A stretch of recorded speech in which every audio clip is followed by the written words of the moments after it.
I'm gonna tell you something. Something that happened to me exactly 9 years ago. I will try to be as detailed as possible so that you can understand how I ended up in a region of what we know as Antarctica that appears on no official map, inhabited by beings that are also absent from any history books. My life was like anyone else's. I would wake up early, thinking about what I had to do during the day. With that same inner voice as always, repeating over and over all the things I might have to face today, and sometimes much more than that.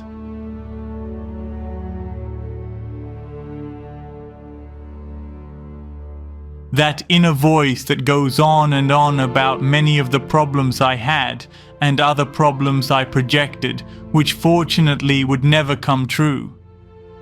Yet there I was, just out of bed, trying to wake up fully, already with that inner radio playing, saying so many things. You're going to be late. You need to book an appointment with this or that specialist. And other thoughts like, this month things aren't going well. Imagine what would happen if I lost my job. I'm hungry, headache, stomachache, and other similar ones.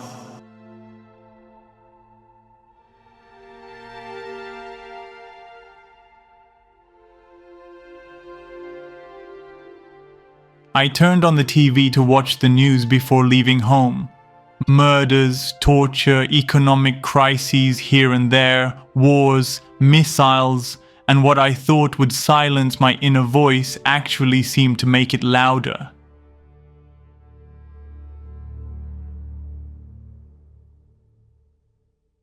And so I went out into the street to see what fate had in store for me in my monochromatic routine job and life. I was losing a bit of meaning. I felt as if I were in some kind of whirlpool of almost robotic actions that simply carried me along. Sometimes I realized I wasn't even truly conscious for most of the day, just performing biological and survival functions.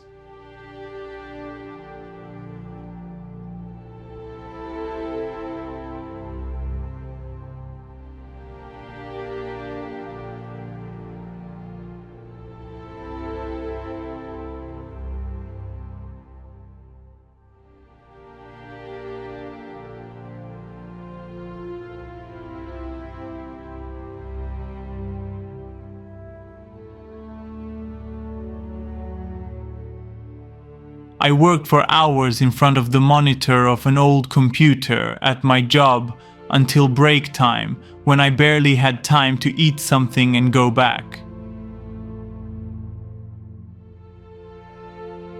That's how almost every day passed. I think in some way I even avoided talking to anyone else. I was in a period where solitude didn't feel bad at all. But I'm not sure if that was my own choice or something about society that repelled me.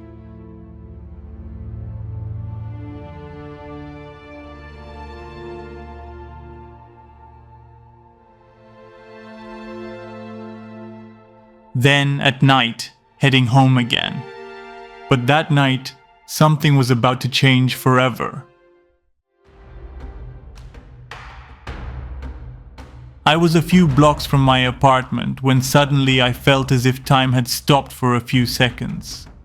A very strange sensation came over me. The street was dark and completely deserted.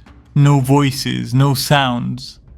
When I looked up, everything around me seemed to wrap me in a halo of colored lines, like a sudden momentary glitch surrounding me. I couldn't move. I felt my arms moving on their own, following the force of the impulse that enveloped me with strange lights. I was so frightened that I blinked over and over to see if I was imagining it, but no. There I was in the middle of the street, in the darkness, seeing those lines around me, and in the sky, the stars suddenly disappeared for an instant, as if my surroundings had been simulated. What was really happening? Was all this just my imagination?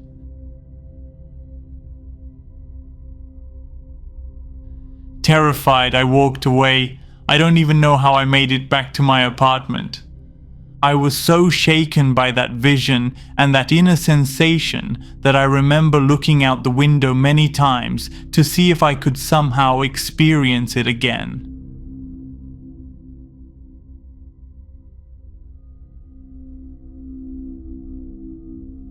The stars had disappeared completely.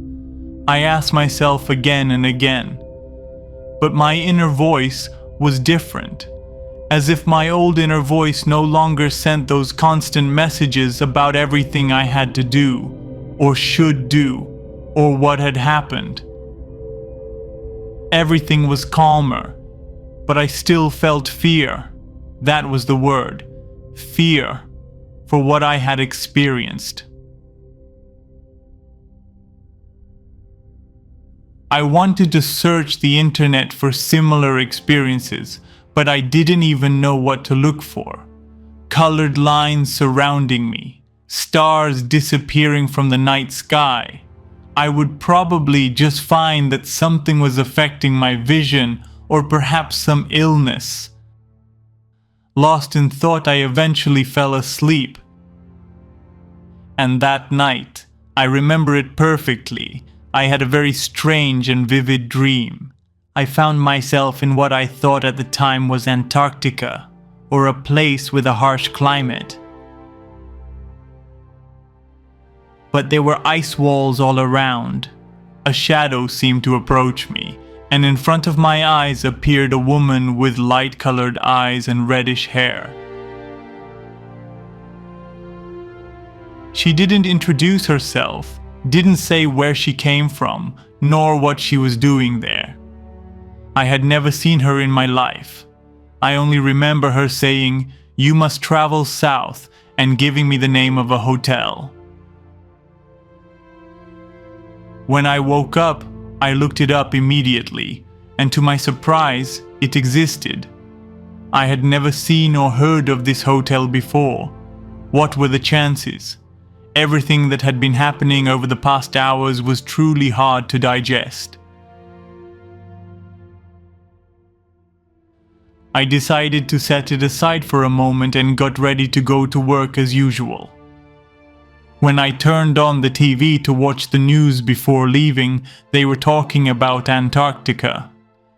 They said a large block of ice had broken off and could cause serious problems on the continent. I took it as another sign, and I thought again about the experience with the stars and the dream I had with that mysterious red-haired woman. Since I hadn't taken a vacation in a while, I decided to make that trip south, having found the hotel that had appeared in my dreams. What could go wrong, I thought. That day was quite normal, boring, and routine as always. During my break, I remember talking to a coworker about my strange dream, but I didn't tell her about the experience the night before. There was no one I trusted enough to share something like that with. My coworker told me about strange dreams she had, where people chased her, but I didn't connect them to mine. Besides, I had never dreamed of Antarctica or that woman in particular. I felt it had something to do with the experience of the lights and the disappearing stars from the previous night. I packed my things because it was time to go home. I was in a bit of a hurry because I needed to finalize details for my trip south the next day. I can't lie and say I didn't fear that the experience might happen again, which is why I took a different route that night. But something even stranger happened. A man in a suit and dark glasses stepped out of a dark car and approached me. "Claudio Nocelli, is that you?" he asked. Yes, that's me. Who are you? He told me he needed to talk to me, that it was important, and that I should follow him to his car. I told him I wouldn't, and that he should tell me what he wanted right there in the street. I wouldn't get into a stranger's car just because he knew my name. He repeated that it was important, and that it was about the dream I had with the redhead woman. How did he know this? I couldn't understand. I began to think my coworker might have been involved, but I didn't think it was possible. Were these agents monitoring and listening to everything I did and said? While I was thinking all this, I decided to follow him to the car, although I truly feared it wasn't a good idea. Inside the car, he began asking me if I had been in contact with this woman, if I knew her, if I had seen her before that dream, and many other questions that made no sense to me at the time. But somehow, they reinforced the idea that something important and real was behind this dream, and the light experience, which I did not mention. I gave him very vague, meaningless answers. I didn't have any clear ones to give him, and I also didn't tell him about my plan to travel. He told me to forget about all this and continue with my life as usual, not to get involved in these matters. That was the last thing I remember him saying before I got out of his car.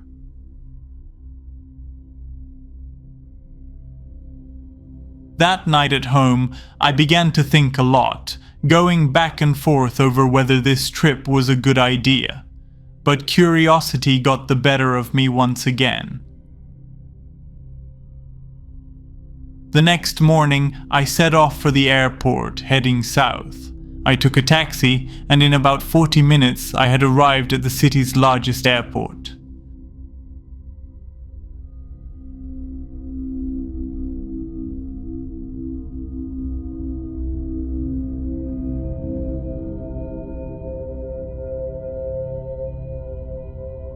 My flight ticket was already purchased, and I had checked in, so everything was on schedule.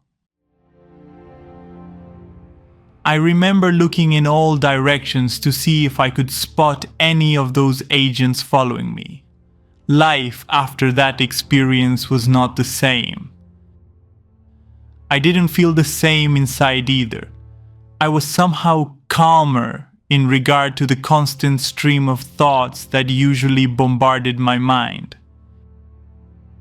It was like gaining something while losing something else, because I had clearly lost the peace of moving freely without thinking I was being monitored in some way.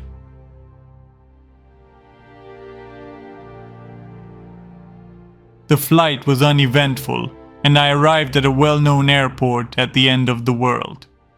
It was quite small, with a climate completely different from where I had come from.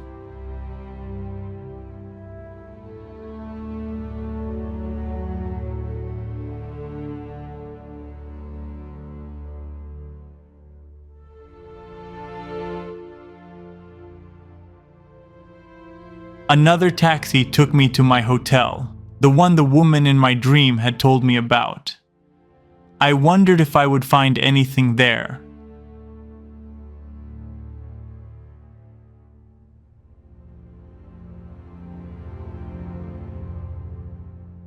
Once I entered the hotel, I went straight to my room. I was truly exhausted, and everything seemed normal. No contact with that mysterious woman from my dreams, nor with the man in dark glasses. I spoke with the concierge, who told me they were a bit concerned about the large block of ice that had broken off.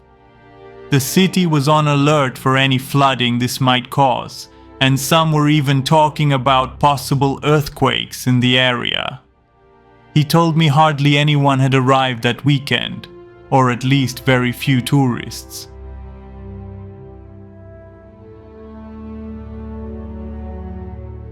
I fell asleep without thinking too much, wondering what I would do the next day.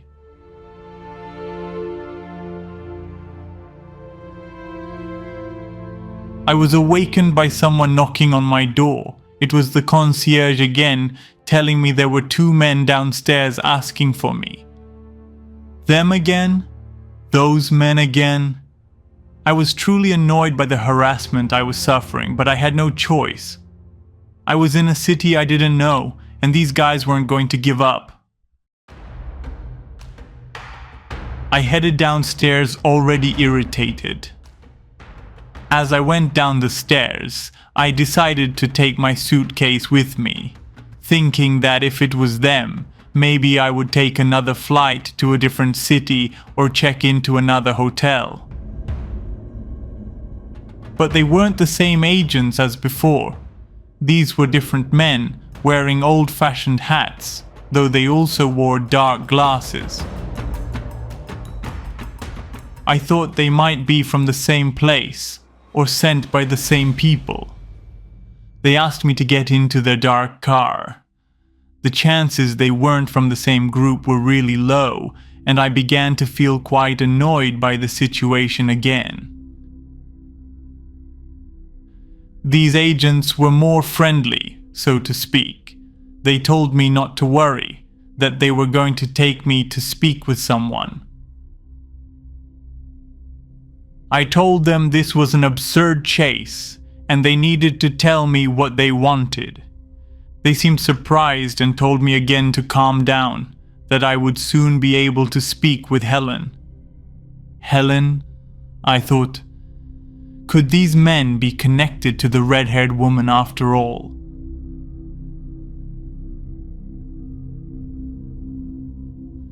There I was, alone with my suitcase, walking toward a grey hangar with no idea what awaited me inside. In the hostile climate, lost, I had no choice but to go in and see what fate had in store.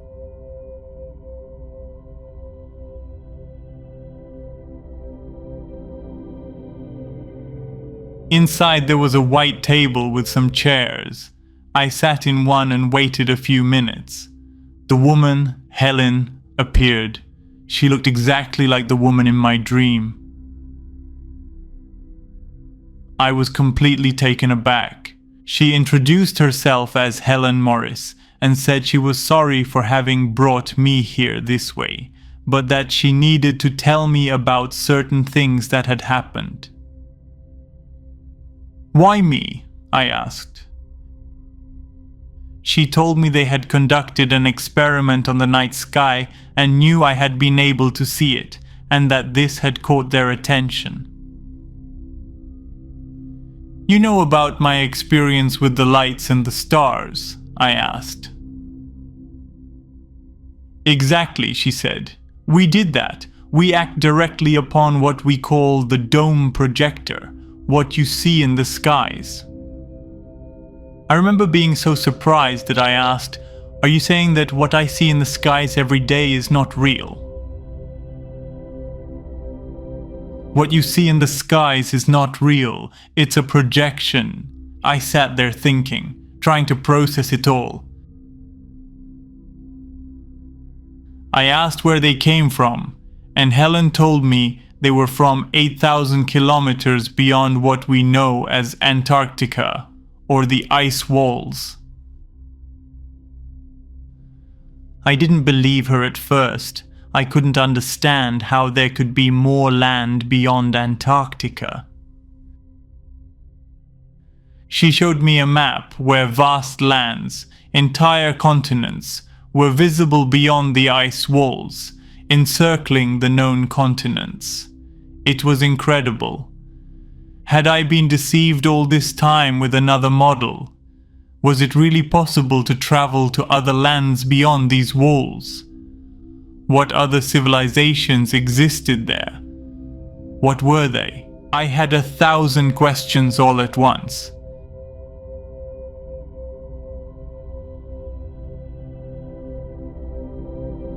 She told me everything would be answered, but I needed to return to the hotel. and they would contact me again to carry out something she couldn't tell me about at that moment. It all felt unreal. For a moment I thought I might still be asleep at the hotel, dreaming all of this. I left that hangar, which I never really learned the purpose of.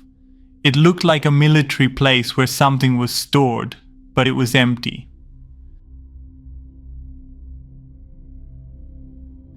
The dark car and Helen's agents were gone. So I decided to walk toward what I assumed was the city, as I could see lights in the distance.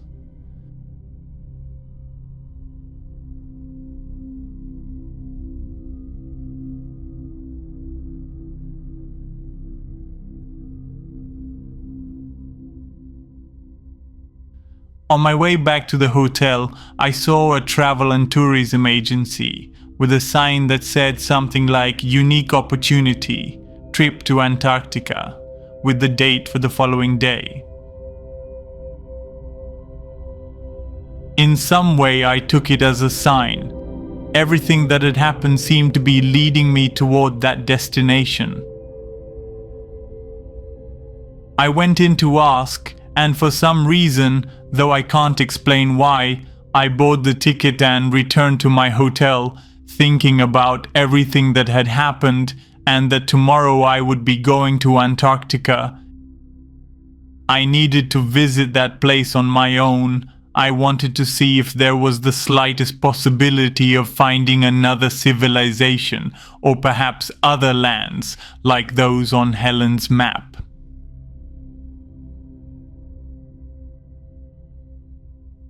When I got back to the hotel, I ate something quickly and went to bed.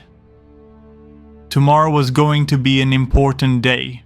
I had to get up early to reach the port and board the ship that would take me to Antarctica. I woke up early and began my journey, calling a car service that picked me up at 7 a.m. and took me to the port. Heavy rain was falling, but I didn't hesitate for a moment. I thought that if it were cancelled, they would tell me. Besides, I didn't think a vessel that sailed to Antarctica would cancel because of rain, though I did fear that the danger of the ice breaking away might cancel any trip. When I got there, I approached the largest ship in sight, but it was military, all painted gray. I didn't think that could be it, so I asked a soldier there. He asked for my ticket and told me I needed to board immediately because they were behind schedule and had to depart soon. There were no tourists at all, only soldiers on board. They gave me a small but private cabin, which I didn't complain about, but I was surprised not to see any tourists on the ship. I was on a military vessel heading to Antarctica with no other tourism plan, just a round trip in 2 days, supposedly staying at a base there. I didn't worry too much about it at the time. We left the port, and after a while I fell asleep. When I woke up, it was completely dark.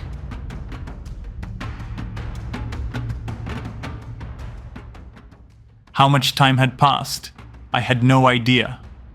Strangely, my phone was turned off, and when I turned it on, a message appeared saying "no signal," and it wouldn't let me do anything else. I went out on deck, but there was no one. Just a light above that I had no idea how to reach, and some doors were locked. I walked around outside under a very dark night. Nothing was visible at all. The thought terrified me now, that I was traveling alone on this military ship with no one to assist me or even tell me where we were.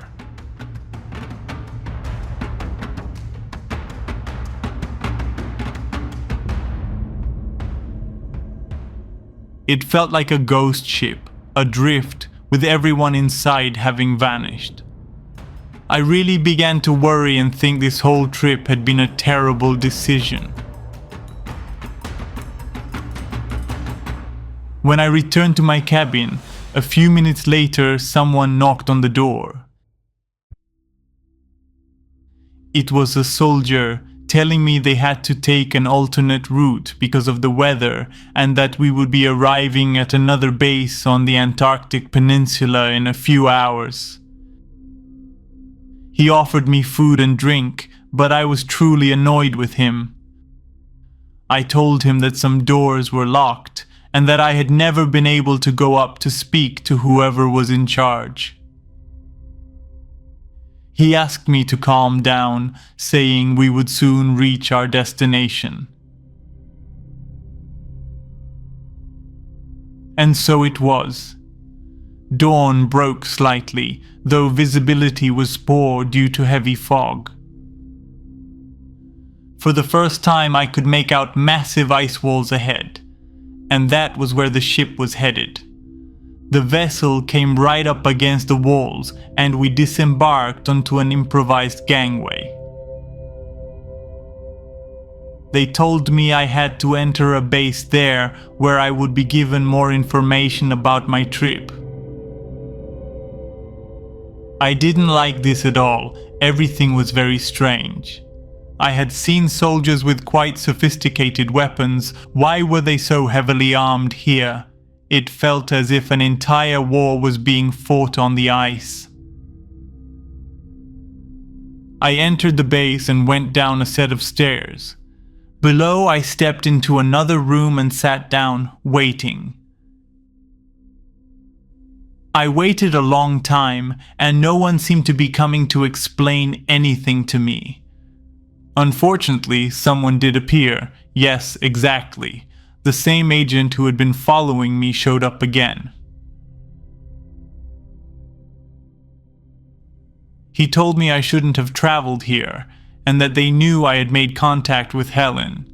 I told him no, that I had nothing to do with her, and that I had made this trip as a tourist. The agent didn't believe a single word I said. He showed me a picture of her, saying they were certain I had seen her and that they needed information because she was a very dangerous woman. I denied it again, insisting that I only wanted to see Antarctica and then return home. The agent left me in the room and hours went by. My phone still had no signal, and I was inside a base in the middle of nowhere. I had no idea what to do.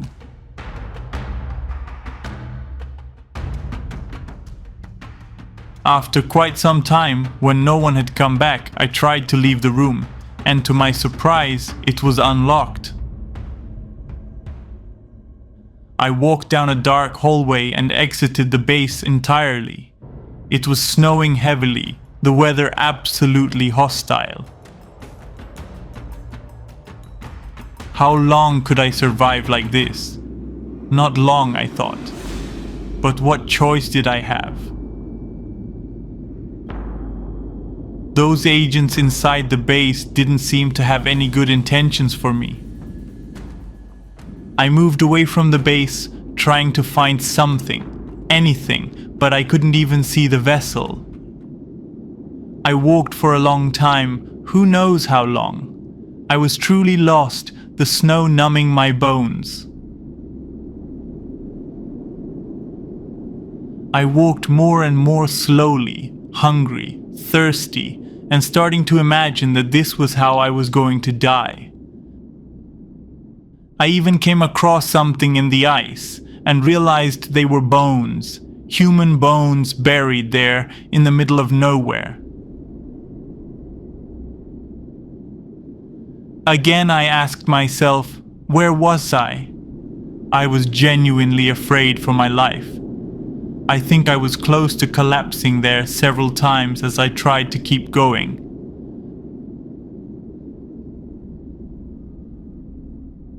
When my body could no longer go on, I felt a warm breeze brush against my face. Was I hallucinating? I kept walking, trying to follow this current of warm air. and the cold seemed to fade the closer I got.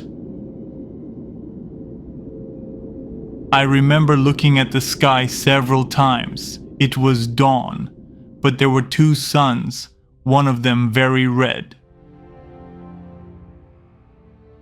I walked so far I couldn't say how much time passed, but eventually I saw green fields beyond the ice, even water that looked incredibly pure. I took advantage of it and drank. It was cold.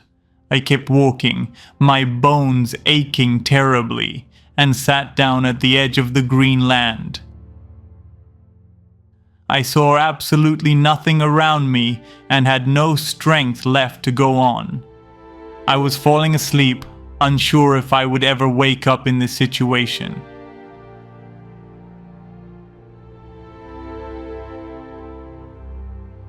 I spotted a vessel in the distance, but it seemed to be levitating on the water. A strange man appeared inside it, motioning for me to get on. Was I really living all this? I was deeply confused at that moment. The strange man had very large eyes, not human-like, and the craft was so unusual. It floated above the water and reached very high speeds. I could hear his voice inside my mind, telling me everything would be fine. I tried to tell him everything I had gone through, but I didn't even have the strength to explain. I felt that somehow this being already knew, without me saying a single word. I collapsed, unconscious, inside that vessel.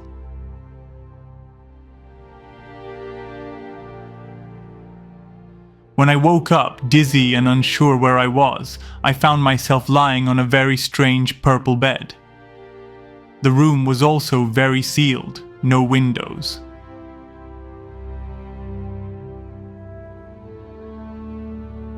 Helen appeared, and I must admit I felt relief. At least one familiar face was there beside me. She tried to calm me, telling me the worst was over. Yet somehow, I felt as if she was reproaching me for having boarded that vessel to Antarctica. I told her that after our conversation, I had wanted to see if I could find those lands she had spoken about. Helen told me it was impossible to reach those lands the way I had tried, and that the men in black were tracking me, and sooner or later they would find me.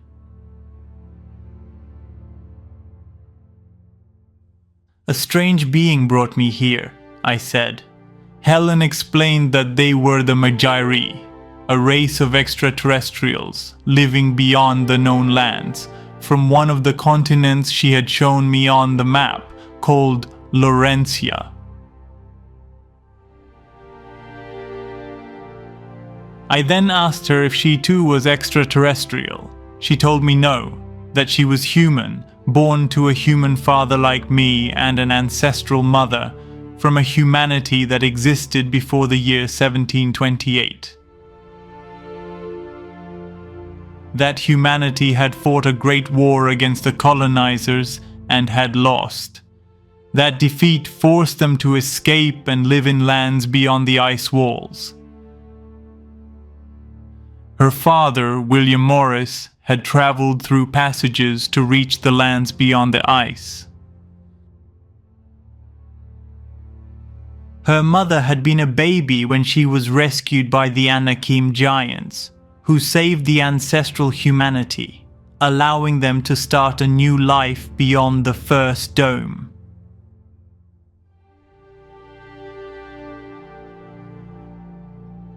I asked her about this dome, and she told me that the dome was not artificial, but it had been manipulated to install the model we know today of planets, galaxies, and the imposed universe.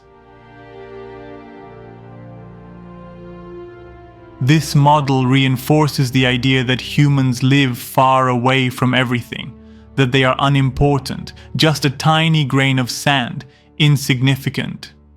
When in reality, humanity is the most important creation, directly connected to what is known as the celestial lands.